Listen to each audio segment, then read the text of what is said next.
Welcome. I'm Erica Ellis from Living Joyfully, and this is episode 349 of the podcast. I'm joined by my co-hosts, Pam Laricchia and Anna Brown. Hi to you both. Hello. Hello. We have a fun unschooling rules episode for you today. And before we dive into that, I wanted to share a Living Joyfully update.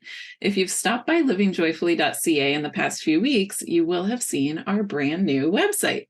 The design has a new look, and we added new areas of content as well. Pam, Anna, and I have been brainstorming all about the vision of Living Joyfully, and we realized that everything we talk about is really about relationships. Over the years, we've seen just how powerful the shift can be in our families when we change these paradigms and learn tools to help us in our relationships. And we want to bring that focus on relationships front and center in all that we do. To that end, we have this podcast, as well as the Living Joyfully podcast, where Pam and Anna share so many of these same ideas, but without the lens of unschooling. We also have the Living Joyfully Network, our online community, where we dive deep and learn together. And now we've added individualized coaching and consulting opportunities to our offerings. If you're curious and would like to learn more about our relationship coaching and unschooling consulting, please visit livingjoyfully.ca/coaching. We can't wait to hear from you. Okay, so in this episode, we're going to talk about the unschooling rule that unschoolers have unlimited screen time. And first, we want to remind everyone that with this unschooling rules series, we use the word rules in quotes to draw attention to the fact that there's no such thing as an unschooling rule. It can feel easier to reach for a set of rules to follow, especially when we're learning something new, but we want to offer you space to look within, to find what makes sense to you and what makes sense to the individual members of your family. There are no unschooling police. Nobody's going to drop by your house and give you a failing grade or an A+.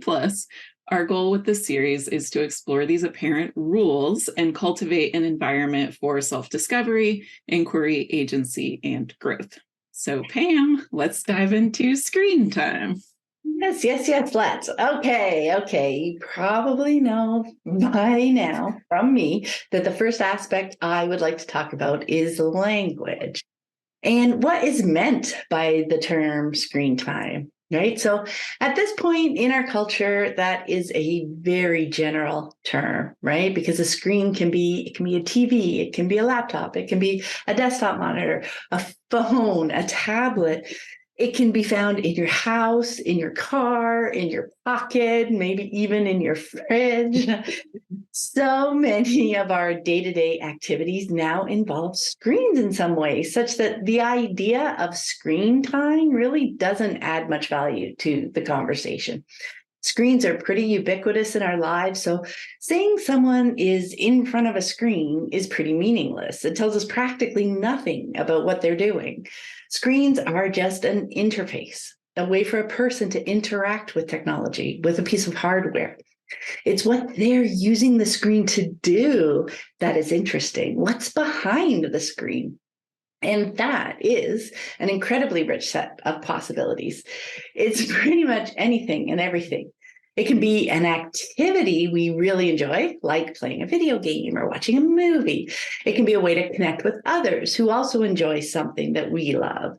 It can be tips and tricks for improving our skills. It can be learning the history around an interest or an activity that we're curious about, so deepening our understanding of that. It can be a way to find community, both online and off.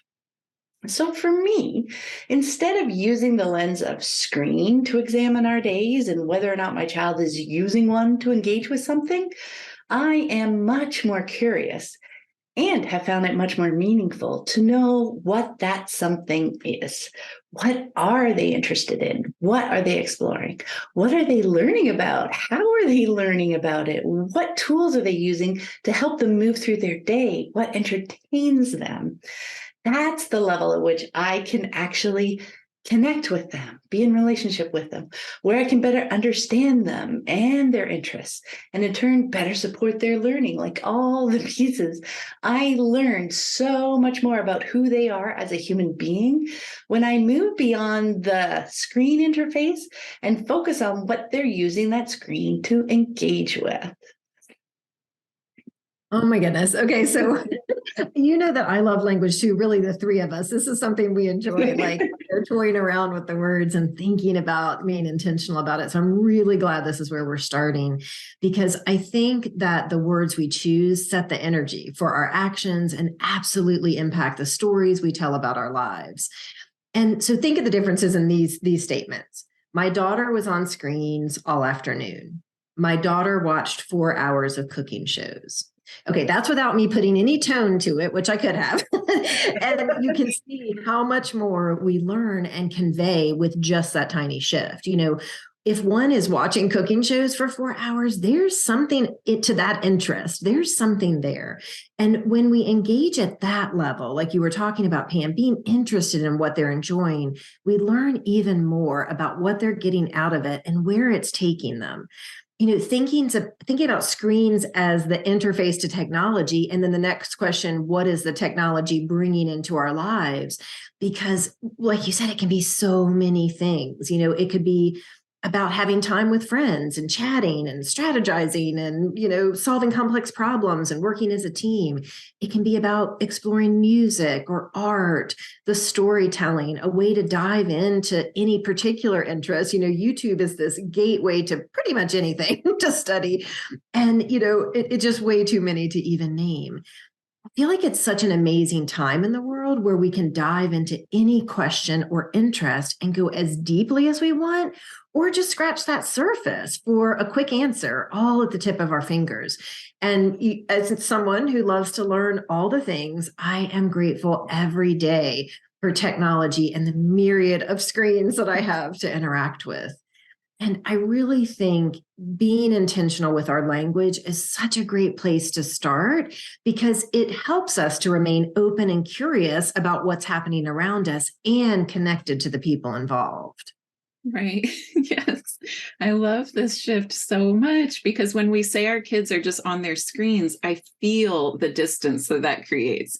Now I'm way over here looking at them, really barely even looking at them. Maybe I'm just looking at the back of the they're looking at. I'm seeing such a small sliver of what's actually happening, and it can cause this reaction in me. If all I see is a kid with a screen, I can think, they're not doing anything. They're not using their brain. They're not being creative.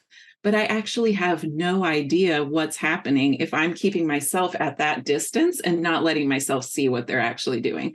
So challenging myself to be more specific with my language brings me that one step closer to who they are and what they love. It puts me closer to being in connection with them. Well, it turns out my daughter was drawing on Procreate, creating a new character, or my son was playing Roblox with his friends, or at another moment, maybe he was figuring out who that background actor was on Agents of S.H.I.E.L.D., and she was watching an exotic animal vet show. So that's why it makes sense to take a pause if you're tempted to use the word screen time and challenge yourself to go deeper. Really, all I have to do is think about my own life with my phone, my iPad, my computer, how many different things I use those devices for. It feels ridiculous to describe all of that time as screen time. And it's the same for my kids. It's always so much more real and more connecting to look closer and see what they're actually interested in. It really is. And, it's such an easy thing to do. It can really light up our kids when they see that we see them, that we're genuinely interested, and that we're actually just naming what they're doing and noticing what they're doing. It's so important. So a couple of the pieces that I want to touch on require a bit of introspection. And, so often we find ourselves judging how our children or really anyone is spending their time. When we find ourselves doing that, I think it's so much more about us than about them.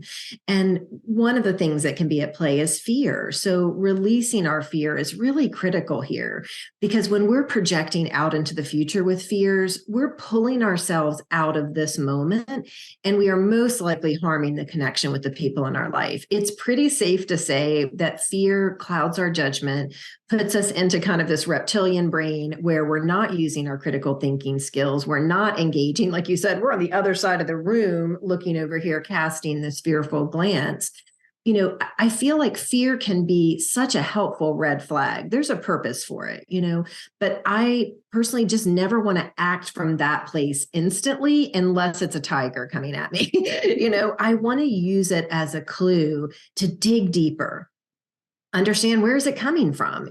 Time and time again, when I would dig into my fear, I would find some old wound or some outside noise from people or systems that didn't know anything about my kids, and they definitely didn't know anything about our life. Processing my bits and setting aside those outside voices allowed me to tune back into my children and see what they were exploring and all that it was bringing to them and our family. And so it is that clue of like, when I'm not noticing what they're exploring, I'm probably in my head with some fear pieces. And so there's one more piece I want to talk about, but just, I feel like you probably have a couple things to say about fear too. So I'm going to throw back to you, Erica. I know I do. I think it's connected to what I was talking about before with the feeling of the distance that can happen. It has that feeling of disconnection because fear is something that's happening because of my thoughts. And we talked about this recently in the network Marco Polo group, how there are the actual things that are happening. And then the next step is the thoughts that I have about those things. And the emotions like fear come after I've had my thoughts. And so a situation that feels totally safe and comfortable for one person can feel scary to another person. And so that's why, to me, it's so valuable to unpack my thoughts and beliefs. Is my fear about screens really a fear about what other people would think if they saw my kids on screens? Right. Is it one of those future projections, like you were mentioning, Anna? So digging into our fears and questioning them can be so powerful in so many areas. But I think it really is so common when we're talking about the screen time worries. And then it's all about getting out of our heads and all those thoughts and back into the moment of what's actually happening in real life. And chances are good that the fears are really just coming from my own thoughts and beliefs that I can release. Absolutely. Like so many kinds of fear can bubble up in this situation. And I found that people often mention the fear that they're doing their kids a disservice by not insisting they do other things, that, screens are addictive and their kids need protection. But again, like you're saying, Erica, those are my thoughts and I can work through them. So for me, processing those fears encouraged me to lean into engaging with my kids around their tech use and my own as well, noticing how over time, more and more everyday things can now be done virtually through a screen interface. So, for example, most often I don't need to run to the bank anymore. I can do my banking through my browser or an app. We don't need to go to the game store anymore to get a new game. We can download it through the console or the computer. Again, either way, a screen. And sometimes we can choose to go to the store to browse for fun. So yes, I definitely interface with screens more than I did a decade ago, but it's often both more effective and efficient. Like I remember moments and still have these moments where I'm, sitting at my computer. It's like, okay, I'm going to do something else now. And I think, what's the next thing I want to do? And then it's like, oh, I'm doing that on my computer too. I'm not even moving. So leaning in with my kids helps me see the variety of things they're doing and helps me engage with them around both what they're doing and how they're feeling about it, right? A wealth of fascinating conversations that bubble up over the months and years as we just explore and learn about tech use alongside each other, because it's something we're all kind of experiencing for the first time as it grows in our lifetimes. Right. And that piece is so important, just our own experience of it, and being maybe more honest about that than letting the fear take hold and cause that to kind of, clamp down. It's always a great idea, I think, to just take that second look when we're feeling that little bit of grip with fear. Or like you said, Erica, maybe the sign is just that you're kind of pulled apart from your kids a little bit, that means, maybe fear is involved. Okay. So another place to dig in and peel back is the fantasy that we create around our children and family. It makes sense. And I would say that most of us have done it at some point, thought about the children we would have and the family we would create. I remember having lists of names for future children when I was in middle school. And, after our children actually arrive, we can still buy into some of these fantasies, ranging from future sports star to Ivy League academic, or children dressed in woolen clothes, frolicking joyfully in the woods. We create ideas around what type of activities have value based on how they fit those visions. So if you're holding on to the academic vision, sports are a waste of time. In the sports vision, hanging out with friends is taking away focus from the sport. You can see how those visions really tunnel us in. And that's one thing. If it's about us pursuing a passion for ourselves, it's quite different and way out of our lane when we're boxing in another person based on our vision for them. The key for me was truly understanding that my children were unique humans on their own personal journeys. And this quote from Khalil Gibran has always spoken to me and grounded me in this understanding and idea. And I think I've actually read it on the podcast before, but I'm going to read it again. so, your children are not your children. They are the sons and daughters of life's longing for itself. They come through you, but not from you.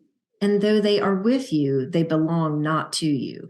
You may give them your love, but not your thoughts, for they have their own thoughts. You may house their bodies, but not their souls, for their souls dwell in the house of tomorrow, which you cannot visit, not even in your dreams. And there's so many things about that poem, but I'm just going to take the kind of house of tomorrow piece because I think it's related to this conversation. Because with each generation, innovation takes us to new places that the generation before doesn't understand and often vilifies. So when I was a kid, many, many years ago, having a telephone in your room was the thing that was literally going to bring doom and rot our brains. Like that's what we were told. Talking for hours on the phone was pretty new when I was in high school, because I remember actually as a little kid, we had what was called a party line. So we shared a house phone line with 10 of our neighbors. So you'd actually pick up the phone and see if somebody was talking. And so you never lingered on a call because so many people were using it. So this makes me sound like 100 years old. I am not. Just before. And that's how fast things change. By high school, I had a corded phone in my room and spent many nights talking to friends until the wee hours, only to have to get up at the crack of dawn for school, which I'm sure concerned my parents. They were pretty chill about things, but you could tell because this was the buzz that was going around the culture, is that these phones are bad for these kids and they shouldn't be on them. And the thing that's so funny looking back is that it wasn't even just phones. Like people would complain about book reading. I'd hear this, you're spending too much time with your nose in a book. Like, what does that even mean, when we think about it now? So whenever we find ourselves needing to judge how another person spends their time, we can pause and remember that it's probably saying a lot more about us and also maybe highlighting a lack of connection or really understanding the child or the person in front of us and what it is they're engaging with. We maybe haven't taken that extra time. Instead, we can focus on leaning in, finding ways to connect, learning more about their interests. Why are they enjoying this new thing so much? Learning the terms to be able to have a conversation, to really see them and what they love. I focus on connection because I feel like that's where we learn more about ourselves, more about the person we love, and oversimplifying and trying to control another person's interest is not a means to connect, be it sports, books, or technology. Behind those simplified descriptors is a world of nuance and learning. So understanding the richness of any area of interest is such a simple step to take for the people that we love.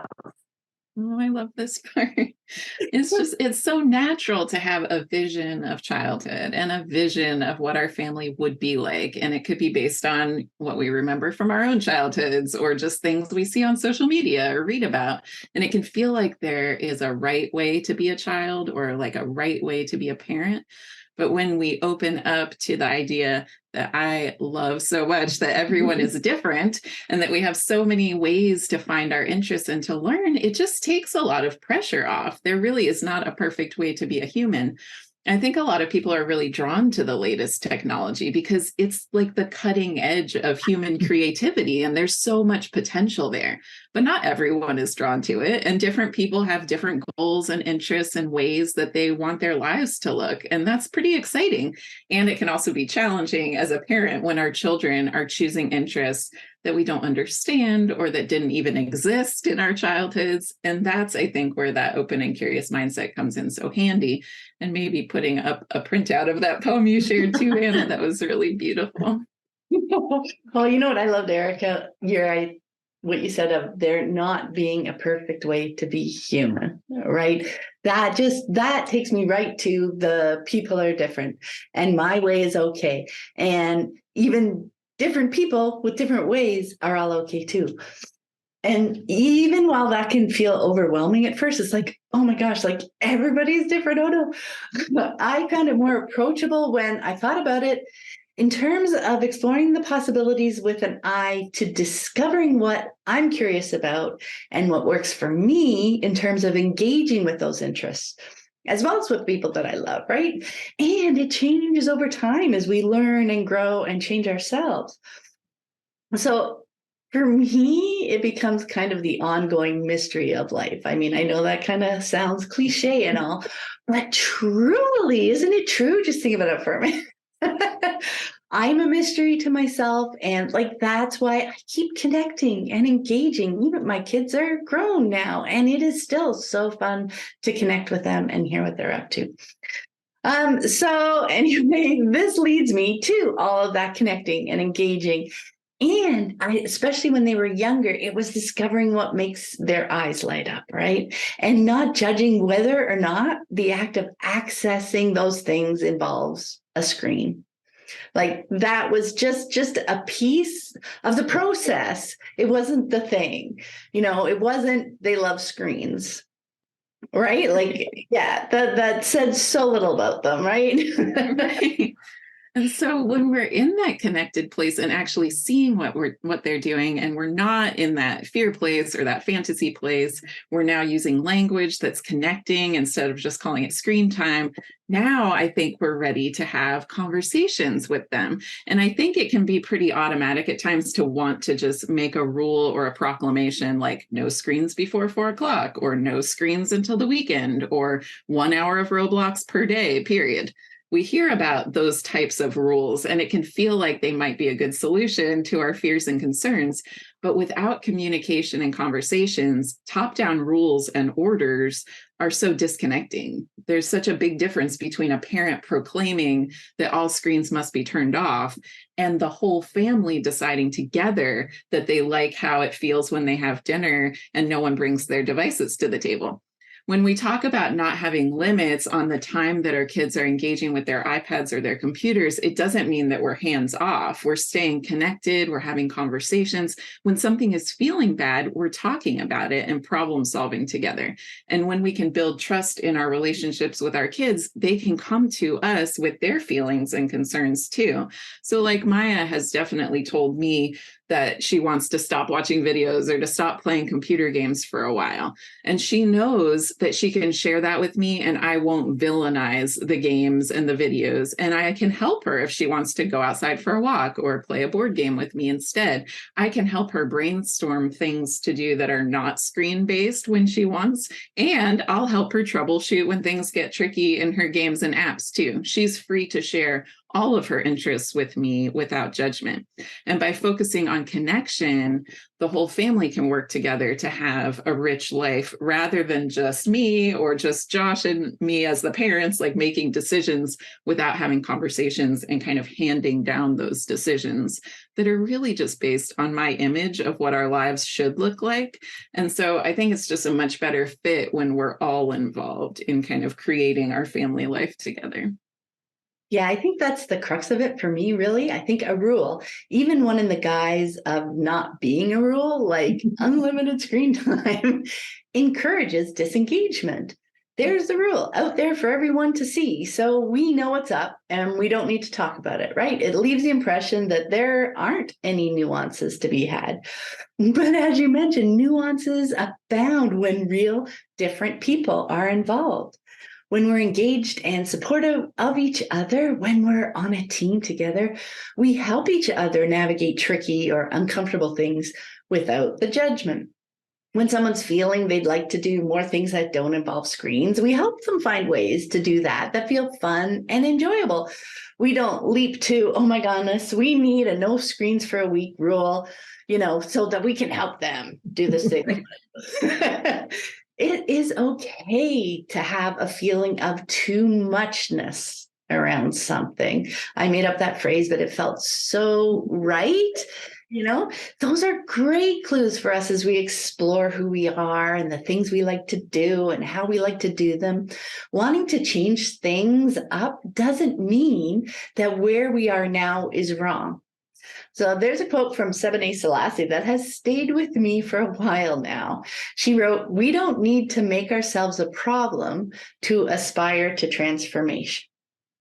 And that absolutely applies to our kids as well, especially as they explore how they engage with their interests and their days, from food to screens to sleep, like all the things. Right. And I love that too muchness, because it, just like you just said, it's food, it's screens, it's sleep, it's running, it's exercise, it's whatever we can get into that kind of too muchness stage. And then we can just start talking about how's that feeling and what we want to do. And I think ultimately for me, and you kind of mentioned it before, this whole realm that we're talking about of the screens, it's about just having it be one little part of everything. We're having the same kind of conversations. It's the same process versus this boogeyman, and it's something so big and we're setting it aside and making separate rules about it, And I think for me, again, just that always boils down to connection and conversations for me. And that doesn't mean big sit down conversations with heavy energy, but light energy of checking in, sharing what's going on with me, what I'm feeling too muchness about, listening to what's going on for others in the family, like just having that be common dialogue that we talk about how we're engaging with the world and the things around us. I have seen families work through this and come out with some guidelines about when they do what. And I think the key for that to work is everyone being involved. And also, so key, being open to things evolving. Because again, it's not one thing that's being restricted when we make rules around screens. Because do we really want to restrict research, connecting with friends, checking the weather, looking up history of a word that you just heard, that came up in a conversation? Like, those are just a few of the things I do daily on my phone or tab. And it would seem so strange to say those things can only happen in this pre-assigned window that we thought of last month, And so I think just being open to what we're using things for, how things are evolving, and, just tuning into how everyone wants to spend their time. What else is happening around us? What can we bring in to enrich our lives? Those are the things that we can be exploring together, so that the focus is on creating a life of using all kinds of tools and exploration. Removing the hyper focus on one aspect, the screen aspect, can actually remove defensiveness, misunderstanding, and open up creativity. Focusing on connection, learning about one another, building a trust that we're all working together to create our best lives, just relieved a lot of pressure around individual bits for me, because I knew we would figure things out together. I didn't have to carry that weight and fear alone. Yes. Well, I love this conversation. It was so much fun. I really enjoyed diving into the unschooling rules, particularly, and unlimited screen time. I hope you found our conversation helpful as you navigate technology with your family. And if you'd like to join in on lots of conversations just like this one, come join us in the Living Joyfully Network. You can find out more about it at livingjoyfully.ca/network. Wishing everyone a wonderful day. Bye. Bye.